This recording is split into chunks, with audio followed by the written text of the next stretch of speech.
राधे राधे, हरे कृष्णा। कैसे हो आप सभी लोग? आशा करती हूँ आप सभी परम मंगल में होगे, स्वस्थ होगे, अच्छे होगे। आने वाला है नया साल। वैसे तो ये हमारा नया साल नहीं है, सनातन धर्म के अनुसार, हिंदू धर्म के अनुसार नया साल जो हमारा आता है वो अप्रैल के महीने में था, चैत के महीने में आता है। वो मैं अभी पंचांग देख के बताऊंगी कि चैत के महीने में हमारा हिंदू नववर्ष कब पड़ रहा है। वो अभी किसी और वीडियो में मैं आपको बताऊंगी। लेकिन आप हैप्पी न्यू ईयर पर अगर जाने वाले हैं श्रीधाम वृंदावन, तो मेरी ये वीडियो आपको टिल एंड तक जरूर देखनी चाहिए। श्रीधाम वृंदावन में बहुत ज्यादा भीड़ होती है नए साल पे। आप लोगों को क्या क्या प्रिकॉशंस लेनी है, आपको क्या क्या सावधानियां बरतनी है, इस वीडियो में मैं आप लोगों को यही बताने वाली हूँ। सबसे पहली और बहुत कंपलसरी बात है कि आप अपना होटल पहले से ही बुक करके चले।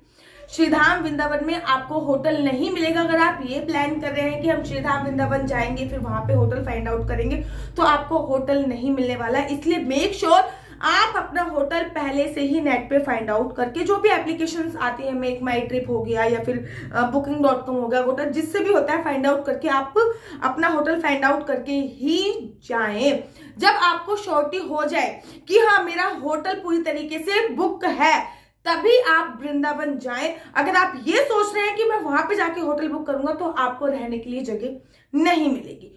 दूसरी और बहुत आवश्यक बात, वृंदावन में होटल अगर सारे बुक होते हैं तो आप आश्रम में भी रह सकते हैं। आश्रमों में भी रूम अवेलेबल होते हैं और आश्रम में भी कुछ पैसे देके आप खाना भी खा सकते हैं और रह भी सकते हैं। बहुत अच्छी सुविधाएं होती है। अगर होटल नहीं मिल रहा है तो आप आश्रम में भी रूम इत्यादि ले सकते हैं। तीसरी और बहुत आवश्यक बात यह होती है कि वृंदावन में अगर होटल नहीं मिल रहा तो आप मथुरा में या फिर गोकुल में भी फाइंड आउट कर सकते हैं, क्योंकि इन वृंदावन से इसकी डिस्टेंस केवल 10-12 किलोमीटर की है, ज्यादा नहीं है। जैसे कि वृंदावन से अगर हम मथुरा जाएंगे तो 7-8 किलोमीटर का अंतर है, ज्यादा नहीं है। इसलिए वृंदावन में बहुत हाई फाई रेट होता है होटलों का। नए साल पे अराउंड वृंदावन में रेट होता है 4,000, 5,000, 6,000। तो मेक श्योर कि अगर आप वृंदावन में होटल ना मिले तो आप मथुरा में कम रेट पे भी प्राइस पता कर सकते हैं, या फिर गोकुल में तो उससे भी सस्ता आपको मिल जाएगा, क्योंकि वृंदावन में बहुत सारे लोग रहते हैं। गोकुल और मथुरा की तरफ थोड़े कम ही लोग जाते हैं। तीसरी आवश्यक बात, गाड़ी जो होती है वो आपकी बहुत दूर पार्क करा ली जाती है। पार्किंग के पैसे हर घंटे के हिसाब से चार्ज होते हैं, क्योंकि अनेक ओकेशन पे अलग अलग तरीके से वो चार्ज करते हैं। ये उनका पीक सीजन होता है, जो हैप्पी न्यू ईयर है ना, 25 तारीख से लेकर 25 तारीख से भी पहले अर्थात 22 तारीख से लेकर हैप्पी न्यू ईयर तक इनका पीक सीजन होता है। और इस सीजन पे पार्किंग वाले जो होते हैं वो अपनी मनमाही चार्जेस करते हैं। हर घंटे के हिसाब से 100 रुपए भी लिए जाते हैं, या फिर पूरे दिन की पार्किंग के हिसाब से भी लेते हैं। पुलिस वाले गाड़ी बहुत ज्यादा अंदर नहीं लेके जाने देते। तो मेक श्योर कि आप लोग बस से या फिर ट्रेन से ट्रेवल करोगे तो बहुत ज्यादा सही रहेगा। बाकी वहां पे जो ऑटो वोटो चलते हैं, आप उन सुविधाओं का लाभान्वित कर सकते हैं, क्योंकि अगर आप गाड़ी लेके भी जाते हो तो आपको गाड़ी पुलिस वाले बहुत दूर ही पार्क करा देंगे और फिर वहां से आपको दोबारा से ऑटो लेना ही पड़ेगा। तो मेक श्योर कि आप बस से या ट्रेन से जाएं। अगर आपकी आयु 55 वर्ष से ज्यादा है और अगर आपकी आयु 8 वर्ष से कम है, तो मेक श्योर आप इस टाइम पे ना जाएं। इतनी ज्यादा भीड़ होती है, इतनी ज्यादा भीड़ होती है कि आप अपनी जान से भी हाथ धो सकते हैं। मैं ये सच कह रही हूं, इतनी ज्यादा भीड़ होती है कि आप अपनी जान से भी हाथ धो सकते हैं। तो कोशिश कीजिए कि इस उम्र वाले लोग बिल्कुल भी भूल कर भी ना जाएं। और अगर जा भी रहे हैं तो बांके बिहारी जी के मंदिर में तो बिल्कुल भी मत जाइए। हाँ देखिए, बांके बिहारी जी तो वैसे श्रीधाम वृंदावन के राजा हैं। अगर आपको बांके बिहारी जी के दर्शन हो रहे तो सबसे ज्यादा सर्वोत्तम है। लेकिन बांके बिहारी जी के दर्शन 1% आपसे नहीं हो पा रहे भीड़ की वजह से, या फिर कोई भी रीजन हो सकता है, तो आप राधा वल्लभ, राधा दामोदर, राधा माधव, माँ कात्यायनी देवी के मंदिर के भी दर्शन कर सकते हैं, क्योंकि ये प्रतिमाएं भी स्वयंभू प्रकट प्रतिमा है। जैसे कि ये श्री हरिदास जी ने बांके बिहारी जी को प्रकट किया था, वैसे ही राधा वल्लभ, राधा माधव भी स्वयंभू प्रकट है, अर्थात इनको किसी ने बनाया नहीं है, ये भी खुद ही प्रकट हुई है। और राधा वल्लभ और बांके बिहारी जी एक ही है। और मैं तो ये कहती हूँ, वृंदावन में पहुंच गए ना तो वृंदावन में ही पहुंचते ही आपके मुंह पे राधे राधे आ जाएगी। वृंदावन में अगर आप जा रहे हो तो नए साल पे तो मेक श्योर आप परिक्रमा अवश्य करो। और परिक्रमा करने के साथ साथ आपको इस बात की भी नॉलेज होनी चाहिए कि जब आप परिक्रमा कर रहे हो तो परिक्रमा मार्ग पे बीच में एक जगह आती है जिसको कालीदह, माफ कीजिएगा, कालीदह जगह आती है।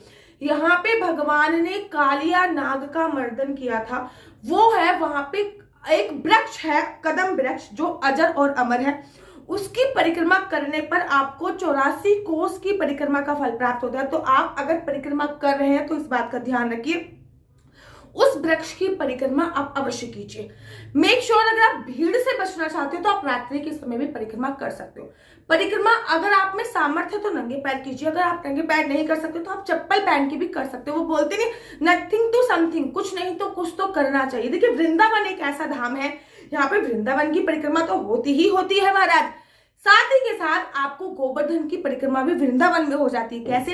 राधा दामोदर करके एक मंदिर है जिसमें एक गोवर्धन की शिला रखी हुई है। उस गोवर्धन की शिला को ये वरदान था, भगवान श्री कृष्ण ने स्वयं अपने भक्त को वो गोवर्धन की शिला दी थी और बोला था अगर कोई मेरी इसकी परिक्रमा कर लेगा 4 तो उसको 84 तो उसको गोवर्धन की परिक्रमा का फल प्राप्त होएगा। ये राधा दामोदर के मंदिर में स्थित है, सेवा कुंज के पास राधा दामोदर जी का मंदिर पड़ता है। अगर आप इसकी 4 परिक्रमा करते हो तो आपको गोवर्धन की परिक्रमा का फल प्राप्त होता है। साथ ही के साथ मैंने आपको बताया कालीदेह पे एक वृक्ष है जिसको मनोकामना सिद्ध कदम वृक्ष बोला जाता है, उसकी परिक्रमा करने पर आपको 84 कोस की परिक्रमा का फल प्राप्त होता है। देखिए वृंदावन की तो हो ही रही है परिक्रमा, साथ में 84 कोस की परिक्रमा का भी फल मिल रहा है और गोवर्धन की परिक्रमा का भी फल आपको मिल रहा है।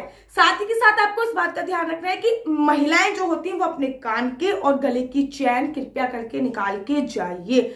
पुरुष जो है वो अपनी चैन और अगर वॉलेट वगैरह पर्स वगैरह संभाल के रखिएगा या फिर अपने होटल रूम में छोड़ के जाइएगा।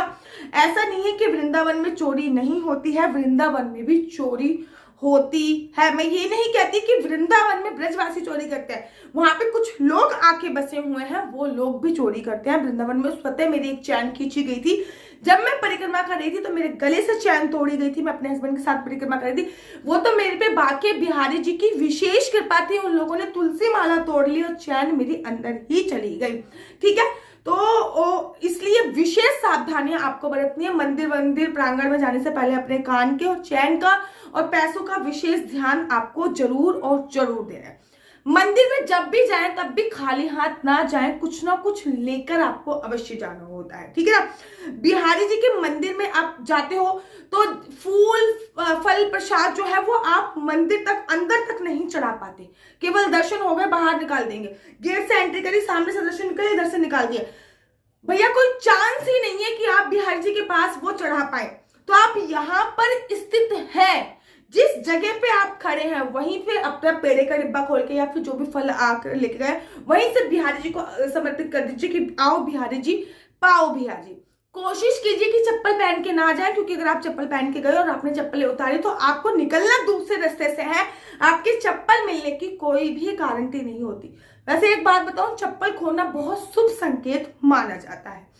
साथ ही के साथ आप कोशिश कीजिए कि दान पात्र में ही पैसे डालें। अच्छा हाँ, वहां पे बहुत सारे लोग आपको ऐसे भी मिलेंगे जो ये बोलेंगे हम 1100 रुपए में आपको वीआईपी दर्शन करा दें, 2100 रुपए में वीआईपी दर्शन करा दें, 5100 रुपए में वीआईपी दर्शन करा दें।